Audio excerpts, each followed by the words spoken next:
WWE SummerSlam 2023. Overall, if you want my honest opinion on how I felt about this show, this was overall a really good show for the most part, man. From top to middle to the end, really really good show. So I'm not gonna waste any time. I'm gonna get straight to it.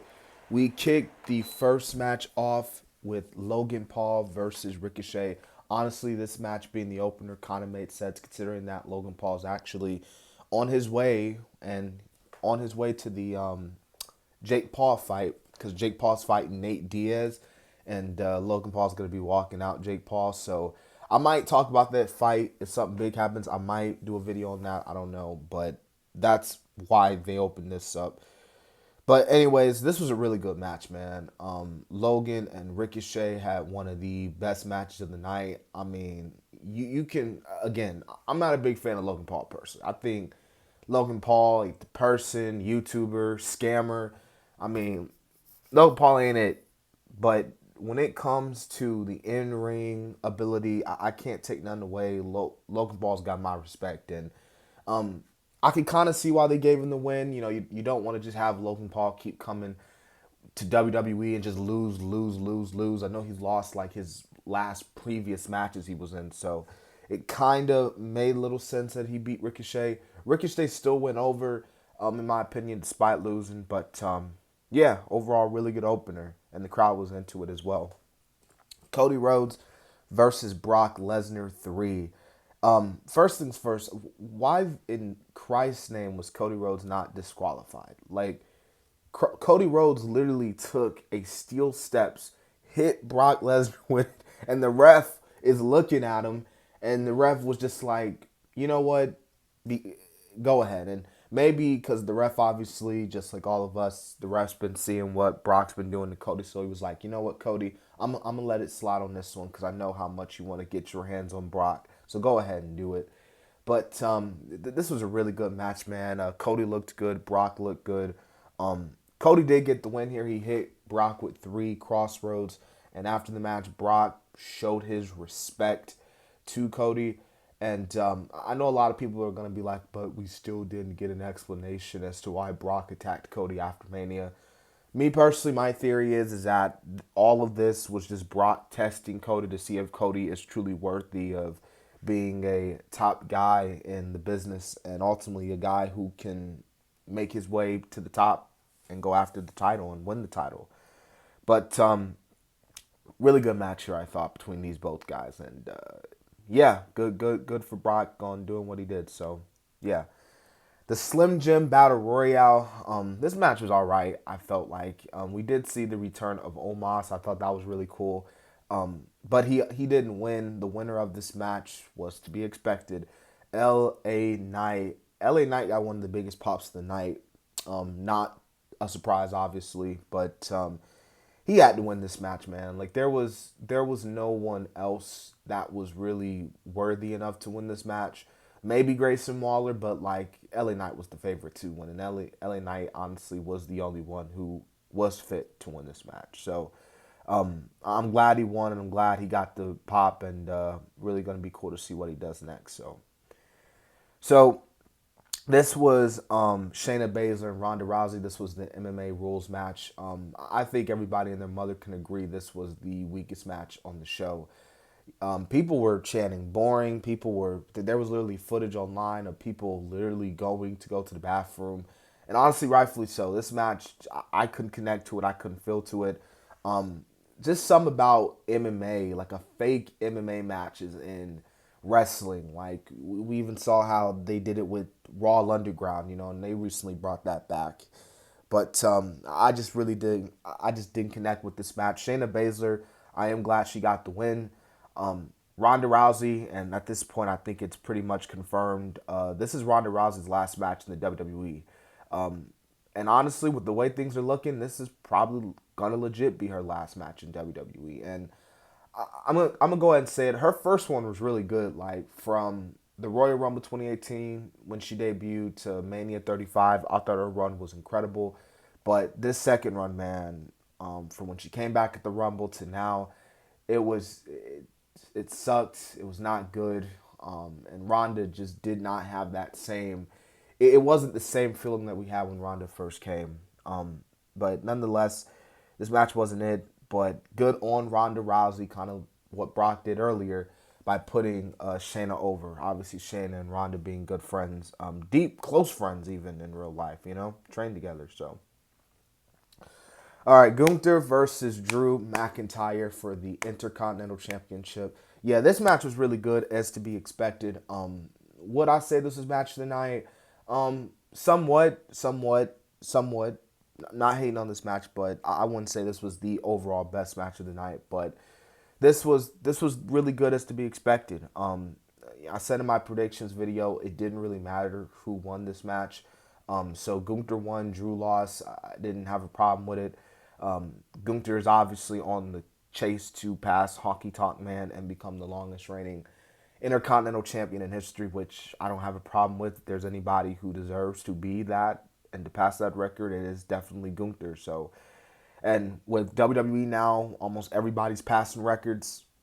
Gunther's next in line, man. So, really good match. I'm really curious to see what they do with Drew McIntyre next. I don't know where you go from here, but obviously we'll see.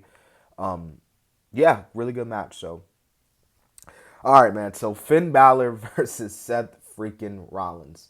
Dude, this, first off, way better than their Money in the Bank match. I think Rollins and Finn was like, you know what? Our Money in the Bank match was not good. I mean, it was good, but it could have been better. We're going to go out here tonight, and we're just going to shatter everything. And I think that's what they did here tonight. This matchup was freaking incredible. This was, me personally, this was, again, one of the best matches of the night, alongside the main event we're going to get into, and, of course, the Logan and Ricochet match. But Finn lost, man, and I was just like, holy crap. But you know what? I agree with Corey Graves in this case. Finn kind of did this to himself, man. Finn, was so focused on getting revenge. And Finn had the opportunity, man. Like, Damian literally was like, dude, I got the briefcase. Use it. And Finn's dumb self was like, nah, bro. Like, get out the ring, dude. Like, stop. Stop what you're doing. And it sucks because we're going to see it on Raw. Finn's going to blame Damian. And Damian's going to be like, dude, I tried to help you, which was true. So, it's not Damian's fault. It's Finn's fault. Finn should have just grabbed that damn briefcase, hit Rollins with it. So, Finn, if you're watching this video, which you're probably not, but if you do happen to stumble across this review, it's your fault you lost, man. It's your fault, but nonetheless, not taken away from that. Really, really, really good match, man. And yeah, I thought Balor was gonna win because it really felt like all signs were leading towards him winning, but he didn't, man. So, man, but hey. Rollins is cool, so, I mean, there's really nothing more you could say about it. It was just, man, you really would have thought Balor would have won, but, So, the triple threat match between Charlotte, Asuka, and Bianca. So, for the most part, a majority of the match, I thought the match was boring. And if you could look into the crowd, you could tell the crowd was like, after that amazing match we saw with Rollins and Balor, they were just kind of like, out of it, and it really felt like a cool down match. I was like, all right, Asuka's gonna retain.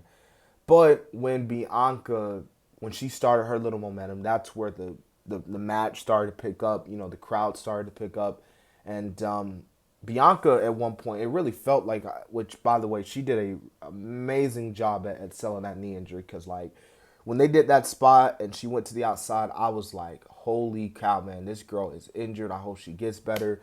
Like, you never want to see anything like that. So when they did that spot, I was like, holy crap.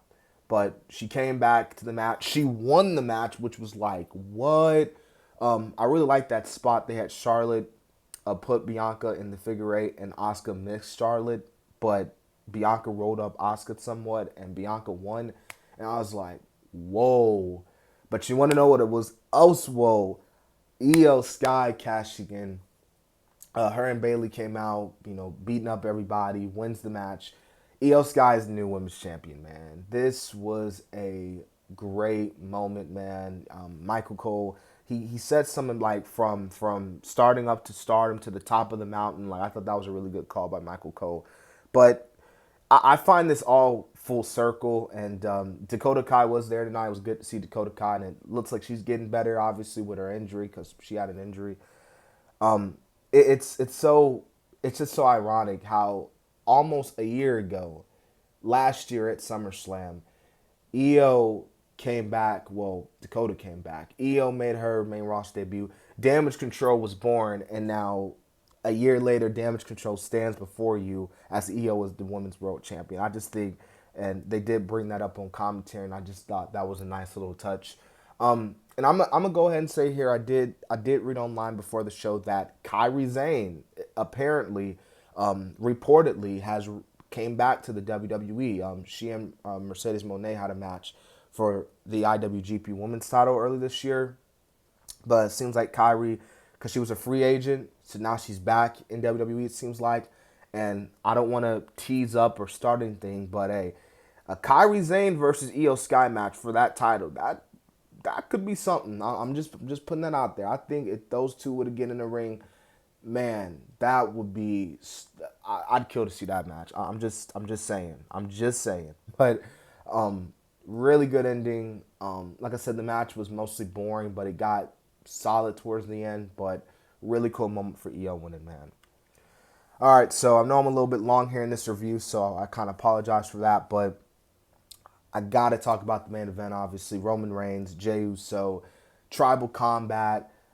Man, this was everything to be expected, man. This main event was flipping awesome. The emotion, the storytelling at that high point. I mean, come on. You know, we've seen it at Money in the Bank. We've seen it at WrestleMania. You know, Roman Reigns, he does this on a living. This is not something that's a surprise. You know what I'm saying? And him and Jey Uso, I'm not going to say the word because I know it's annoying, but you guys obviously know what word I'm talking about.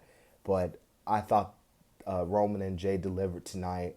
And was the finish expected? Of course. But I still thought the match was really good. And I thought that, again, this was overall a really good show, man, for SummerSlam, man. Like, no doubt about that. And curious to see what's next for all competitors in this event as well. So with that being said, I hope you guys enjoyed my WWE SummerSlam 2023 review. Continue to like, comment, and subscribe to the channel. And I'll see you guys in the next video, man. Peace.